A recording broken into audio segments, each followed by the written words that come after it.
हाँ देखिए, इस बार किए हैं। सवाल नंबर 4 तक तो समझ गए थे, अभी 5 नंबर सवाल समझते हैं। 5 नंबर सवाल कैसे सॉल्व होगा, यहाँ पर देखिए दिख रहा है ये सवाल कहता है 3 लगातार प्रकीर्त संख्याओं के वर्गों का योगफल 110 है। ठीक है, 3 लगातार प्रकीर्त संख्या है जिसके वर्गों का योगफल कितना है 110, तो संख्या निकाले। आपको पता होगा प्रकीर्त संख्या किसको बोलते हैं, गिनती की संख्या को। गिनती कहाँ से शुरू करते हैं, 1 से, लेकिन 1 से गिनती शुरू करेंगे तो ये तो प्रकीर्त संख्या बहुत है, हमको मालूम है नहीं कौन सा है, तो इसलिए यहाँ पे मान लेंगे पहला प्रकीर्त संख्या बराबर x। समझ गए ना, तो दूसरा कितना हो जाएगा x + 1 और तीसरा x + 2 नहीं हो जाएगा क्योंकि 1 के बाद क्या आता है 2, 2 के बाद 3 लगातार है। समझ गए ना, तो यहाँ पे क्या लिखेंगे 5 नंबर का हल। ठीक है, इस तरह से लिखना है, केवल समझिए, अभी बोर्ड पर खाली ताकिए। लिखेंगे माना कि, ठीक है, माना कि x + 1 और x + 2 3 लगातार, यहाँ पे देखिए एक शब्द भी नहीं बोलिएगा, 3 लगातार प्राकृत संख्याएं हैं। ठीक है, 3 लगातार प्राकृत संख्याएं है, इस तरह से लिख देंगे। अब यहाँ पर क्या लिखेंगे, अभी सॉल्यूशन नहीं उतारना है चुन्नी, यहाँ खाली देखिए, यहाँ लिखेंगे प्रश्नानुसार। खाली समझिए, जिसको समझ आ गया वही दिमाग से तो लिखते हैं, अगर इसमें सारा कुछ समझ है तो कलम चलाने में क्या दिक्कत है ना। देखिए यहाँ पे क्या है, प्रश्नानुसार 3 प्राकृत संख्या के वर्गों का योगफल 110 है, यानी कि x² + x + 1 के स्क्वायर प्लस x + 2 के स्क्वायर बराबर कितना 110 हो जाएगा। यहाँ पे x², यहाँ पे a + b के होल स्क्वायर, a² प्लस में 2ab + b², तो एक आ जाएगा a + b के होल स्क्वायर x² + 2ab यानी कि 4x प्लस में 4 बराबर कितना 110 हो जाएगा। यहाँ देखिए x² 3x² हो जाएगा, है ना, 2x 4x 4 2 कितना 6x हो जाएगा, 4 1 5 और 110 प्लस में इधर आएगा तो माइनस में, तो यहाँ पे कितना जाएगा 5 - 110 बराबर 0, यानी -105 आएगा। यहाँ पर 3x² प्लस में 6x माइनस में 105 बराबर कितना हो जाएगा 0 हो जाएगा। ये समीकरण बन गया। अब मैं यहाँ पे 3 कॉमन ले सकता हूँ, x² प्लस में 2x 3 × 9 और 3 × 5 = 15 हो जाएगा। बोलिए अभी हो जाएगा, 3 × 9 3 × 5 = 15 बराबर कितना 0। अब यहाँ पे ये द्विघात समीकरण बन गया। ठीक है, 3 गुना में उधर चला जाएगा भाग में, 0/3 तो 0 ना हो जाएगा। अब यहाँ पे इसको गुना करिए तो हमारे पास माइनस में 35x² आता है। अभी 2x को इस तरह से लिखना है कि जोड़ घटा के 2x और गुना करके माइनस में 35 आना चाहिए, है ना। तो इसके लिए मैं क्या करूँगा, 7 में से 5 चला जाएगा, कितना आएगा बोलिए, 7 में से 5 चला जाएगा 2 आएगा, और 7 बजे कितना होता है 35। यहाँ पे x कॉमन, x प्लस में 7 माइनस में 5 कॉमन, x प्लस में 7 बराबर में 0, दोनों जगह x + 7 x + 7 कॉमन, और यहाँ पे x - 5 बराबर 0, दोनों जगह x + 7 x + 7 common, x + 7 × x - 5 x + 7 बराबर 0, कॉमा x - 5 बराबर क्या हो जाएगा 0 हो जाएगा। ठीक है, तो यहाँ पे क्या हो जाएगा, अब x + 7 उधर चला जाएगा तो -7, और यहाँ पे x - 5 उधर चला जाएगा तो +5। ठीक है, तो दो प्राकृतिक संख्या क्या होगा, एगो होगा 5, एगो होगा 6 और एगो होगा 7। ठीक है, तो यहाँ पे यहाँ तक उतार लीजिए, फिर लिख देते आता।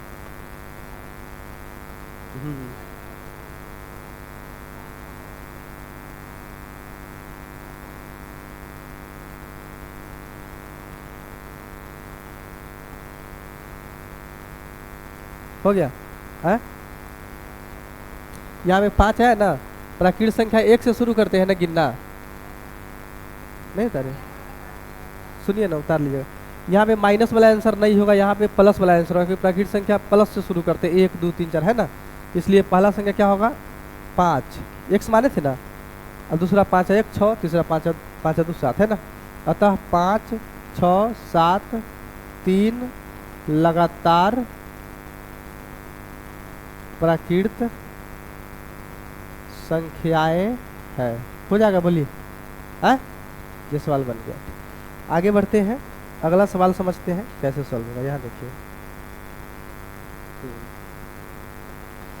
दो संख्याओं का योगफल 15 है और उनके व्युत्क्रमों का योगफल 3/10 है, संख्याएं निकाले, है ना। तो यहाँ पे क्या लिखूंगा, सवाल नंबर 6 का हल लिख दूंगा। ठीक है, सवाल नंबर 6 का क्या लिख दूंगा, हल। यहाँ पे क्या लिखूंगा, माना कि दो संख्याओं का योगफल 15 है। तो यहाँ पे मानता हूँ पहली संख्या, ठीक है, पहली संख्या बराबर मान लूंगा x। तो इसलिए दूसरी संख्या कितना हो जाएगा, दूसरी संख्या y नहीं मानना है इसमें, यहाँ पे हो जाएगा 15 माइनस में x। क्यों, क्योंकि दोनों संख्याओं का योगफल कितना दिया है 15, तो दोनों को जोड़ेंगे तो x x कैंसिल आ जाएगा, कितना 15 आ जाएगा, है ना। या y भी मानेंगे तो सवाल बन जाएगा, समझ गए ना। यहाँ पर मैं क्या लिखूंगा, प्रश्नानुसार। अब यहाँ पे क्या है, व्युत्क्रमों का योगफल 3/10 है, यानी कि व्युत्क्रम का मतलब उल्टा, तो x से बटा कुछ नहीं तो 1 है, तो यहाँ पे क्या करूँगा 1/x, और यहाँ भी बटा कुछ नहीं तो 1, और उल्टा कर दीजिए तो 1/15 माइनस में x बराबर कितना हो जाएगा 3/10 आ जाएगा इतना। अब मैं क्या करूँगा, यहाँ पे नीचे का एलसीएम निकाल दूंगा, यानी x इंटू कितना जाएगा 15 माइनस एक्स, x से x कैंसिल, यहाँ पे 15 माइनस एक्स, 15 माइनस एक्स से कैंसिल x आ जाएगा, तो यहाँ पे x हो जाएगा बराबर 3/10, x से x कैंसिल हो जाएगा, बोलिए 3×5=15। अब मैं क्या करूँगा, यहाँ पे बाइसीएम करूँगा, तो 15 गुना x हो जाएगा 15x, और माइनस में x² बराबर में 10×5=50, ठीक है, माइनस में x² प्लस में 15x प्लस 50 इधर आ जाएगा, तो -50 बराबर में 0, माइनस कॉमन x² माइनस में 15x प्लस में 50 बराबर कितना 0, x² माइनस में 15x प्लस में 50 बराबर में कितना 0, x² माइनस में 10x माइनस में 5x प्लस में 50 बराबर कितना हो जाएगा 0। यहाँ पे x इंटू एक्स माइनस में 10 माइनस में 5 इंटू एक्स माइनस में 10 बराबर कितना 0, दोनों जगह x माइनस 10 कॉमन, यहाँ पे x माइनस 5 कॉमन बराबर में कितना 0, x माइनस में 10 बराबर 0, कॉमा x माइनस में 5 बराबर 0, -10 उधर चला जाएगा तो +10, -5 उधर चला जाएगा तो +5 हो जाएगा, यानी कि आंसर क्या हो जाएगा, एक 5 और एक 10 हो जाएगा, ठीक है। यहाँ पे 5 लेंगे तो यहाँ पे 10 आंसर आएगा, यहाँ पे 10 लेंगे तो यहाँ पे 5 आंसर आ जाएगा, है ना, है कि नहीं। तो दोनों संख्या क्या हो जाएगा 5 और 10 हो जाएगा, ठीक है। आए आए क्या बोल रहे हैं, अभिष्ट संख्याएं हैं, ठीक है। तो ये भी सवाल सॉल्व हो गया, इस तरह से आपको सॉल्व करना है। आगे बढ़े, देखिए दो संख्याओं का योगफल 27 है, फिर उसी तरह का सवाल है ना, और एवं गुणनफल 182 है, तो संख्याएं निकाले। फिर यहाँ पे संख्या कैसे मानेंगे बोलिए, लिखूंगा क्या, माना की, क्या लिखूंगा, माना की, ठीक है, क्या लिखूंगा, माना कि x और 27 माइनस एक्स दो संख्याएं हैं, ठीक है।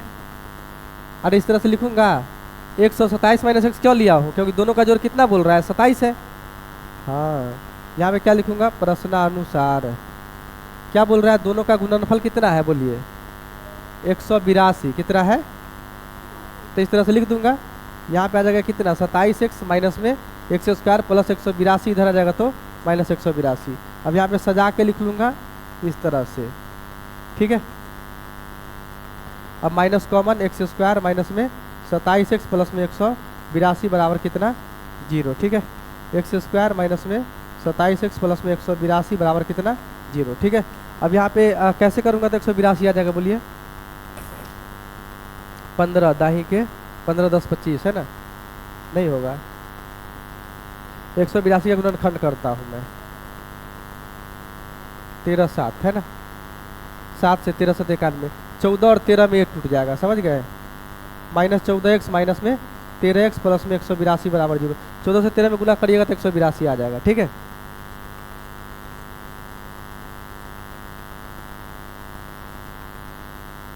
x कॉमन x माइनस में 14 माइनस में 13 कॉमन x माइनस में 14 बराबर 0 हो जाएगा।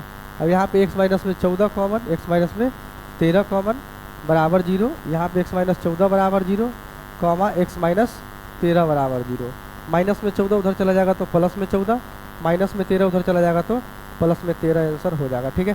तो यानी कि पहला संख्या 13 तो दूसरा 14, या पहला 14 तो दूसरा 13 हो जाएगा, समझ गए ना, है। तो ये भी सवाल सॉल्व हो गया। आगे बढ़ते हैं, अगला सवाल समझते हैं। कहता है कि दो संख्याओं का गुणनफल 12 है, ठीक है, उनके जोड़ को उनके वर्गों के जोड़ के साथ जोड़ने पर 32 प्राप्त होता है, तो संख्याएं निकाले, है ना। तो यहाँ पे मैं क्या करूँगा, सवाल नंबर क्या है 8 है ना, 8 है। यहाँ पे क्या लिखूँगा, माना की, ठीक है, माना कि पहली संख्या बराबर कितना x मान लूँगा, पहली संख्या बराबर एक्स, इसलिए दूसरी संख्या कितना आ जाएगा, क्योंकि गुना करके कितना आ रहा है, गुना करके 12 आ रहा है, तो यहाँ पे 12 बट्टे कितना आ जाएगा, एक्स आ जाएगा। एक्स और 12 बट्टे एक्स को गुना करूंगा तो 12 आंसर आ जाएगा। ठीक है, अब यहाँ पे क्या लिखना है, प्रश्नानुसार।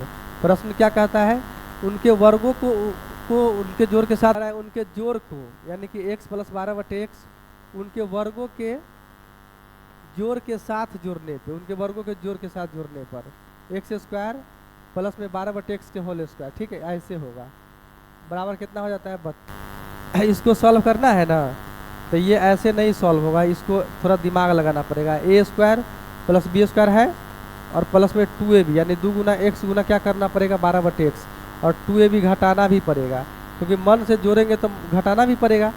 बराबर 32, एक्स से एक्स क्या हो जाएगा कैंसिल, ए स्क्वायर प्लस 2ab प्लस क्या हो जाएगा बी स्क्वायर, यानी कि हमारे पास आ गया एक्स प्लस 12 बटे एक्स और प्लस एक्स बटे 12 बटे एक्स के होल स्क्वायर, माइनस में 24 और माइनस में 32 बराबर क्या हो जाएगा 0। ठीक है, अब यहाँ पे क्या करिएगा, x प्लस 12 बटे एक्स का मान लीजिए कुछ y मान लेते हैं। ठीक है, और हर जगह y रख दीजिए, तो y रख दीजिए तो क्या आ जाएगा y प्लस वाई स्क्वायर, और ये दोनों जोड़ के कितना आ जाएगा 56, नहीं आ जाएगा, और आ जाएगा। अभी y में सॉल्व होगा तब फिर x का वैल्यू निकलेगा। अब यहाँ पे हो जाएगा Y square plus 8y minus में 7y माइनस 56 बराबर 0। यहाँ पे y कॉमन y प्लस में 8 माइनस में 7 कॉमन y प्लस में 8 बराबर 0। दोनों जगह y plus 8 common y minus 7 common बराबर में क्या 0, यानी कि y प्लस में 8 बराबर 0, y माइनस में 7 बराबर 0। माइनस 7 उधर चला जाएगा तो प्लस 7, प्लस 8 उधर चला जाएगा तो माइनस 8।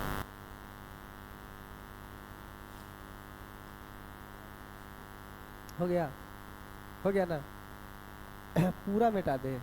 y के वैल्यू एगो 7 आया है और एगो क्या आया है -8 आया है ना, 8 सही तो है। तो अब यहाँ पे रखेंगे, यहाँ पे माने थे ना y, तो यहाँ पे मानेंगे तो x का वैल्यू निकलेगा। ठीक है, तो इधर बताता हूँ, ये नू वाला नहीं मिटाएंगे,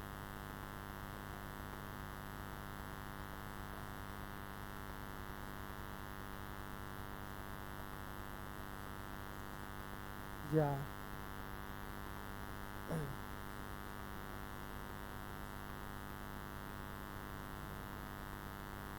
चलिए यहाँ देखिए, अब यहाँ पे रखूँगा x प्लस 12 बटे एक्स बराबर कितना, एक बार -8 रखूँगा, चुन्नी सही है ना, ये बराबर माइनस में 8x आ जाएगा, एक्स स्क्वायर माइनस 8x इधर आएगा तो प्लस 8x प्लस 12 बराबर 0।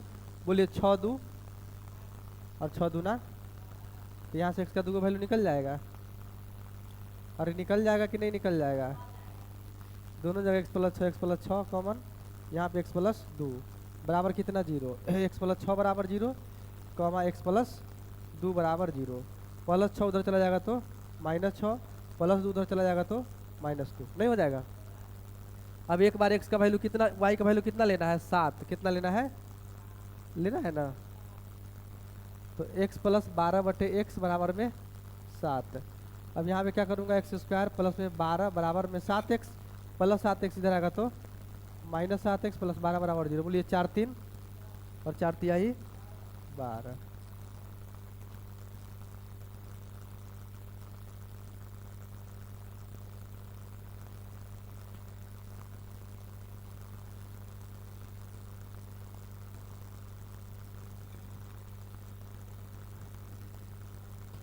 दोनों जगह x माइनस 4 क्या हो जाएगा कॉमन, x माइनस 3 बराबर कितना 0, x माइनस 4 बराबर 0 और यहाँ पे x माइनस 3 बराबर 0, -4 उधर चला जाएगा तो +4, -3 उधर चला जाएगा तो +3, यानी एगो x का वैल्यू 4 है और एगो कितना है 3, और वहाँ पे एगो -6 और एगो -2 है ना, तो दूसरी संख्या कितना आ जाएगा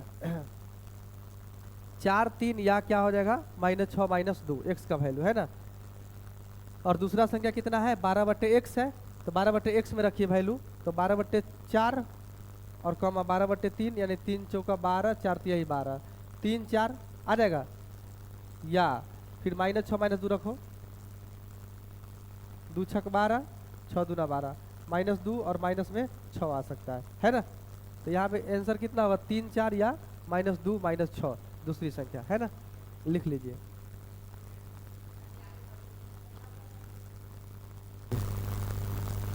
अगला सवाल देखते हैं। एक समकोण त्रिभुज का शीर्षलंब उसके आधार से 7 सेंटीमीटर कम है, ठीक है। यहाँ पर देखिए बुआ, ये सवाल समझो। ये समकोण त्रिभुज किसको बोलते हैं? जिसका एक कोण कितना डिग्री हो? 90 डिग्री, समझ गए। शीर्षलंब 7 सेंटीमीटर कम है, यानी आधार मानूंगा x सेंटीमीटर, तो ये वाला कितना हो जाएगा x - 7 सेंटीमीटर हो जाएगा, बोलिए। और बोल रहा है कि यदि कर्ण 13 सेंटीमीटर हो तो अन्य दो भुजा ज्ञात करें। कर्ण दिया है 13 सेंटीमीटर, 90 डिग्री के सामने वाला भुजा को बोलते हैं कर्ण। ये 90 डिग्री के सामने वाला भुजा, तो ये 13 सेंटीमीटर हो गया, समझ गए ना। यहाँ पे क्या लिखूंगा? सवाल नंबर 9 का हल, ठीक है। यहाँ पे लिखूंगा क्या? माना कि, क्या लिखूंगा? माना कि समकोण त्रिभुज का आधार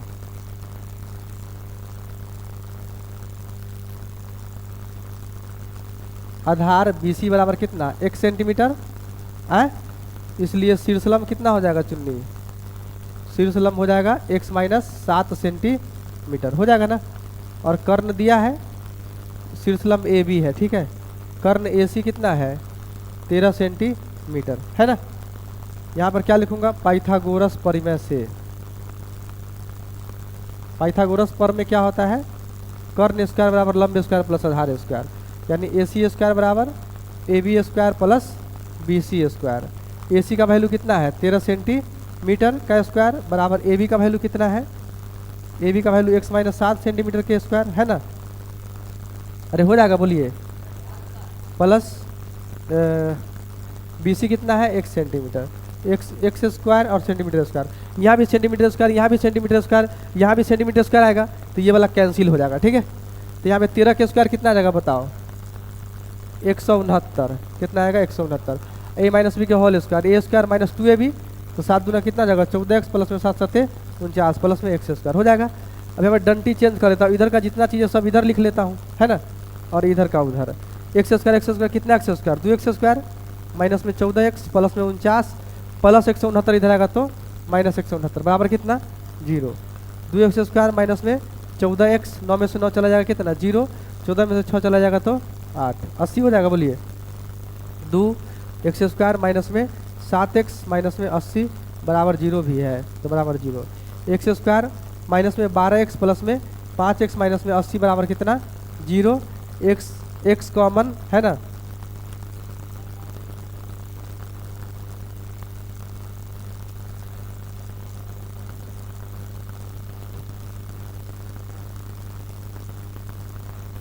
है ना। x - 12 और इंटू में क्या हो जाएगा? x + 5 बराबर कितना? 0। -12 उधर चला जाएगा तो +12, और यहाँ पे क्या है? +5 उधर चला जाएगा तो -5, ठीक है। तो यहाँ पे त्रिभुज का भुजा निगेटिव नहीं होता है, तो क्या हो जाएगा? 12। आधार कितना हो जाएगा? 12। शीर्षलंब कितना? 12 में 7 चला जाएगा 5, और कर्ण ये है ना। तो आधार का बात करूँ तो आधार 12 और यहाँ पे ये वाला 5 और कर्ण 13 हो जाएगा ना। तो ये सवाल भी सॉल्व हो गया, ठीक है। तो आज के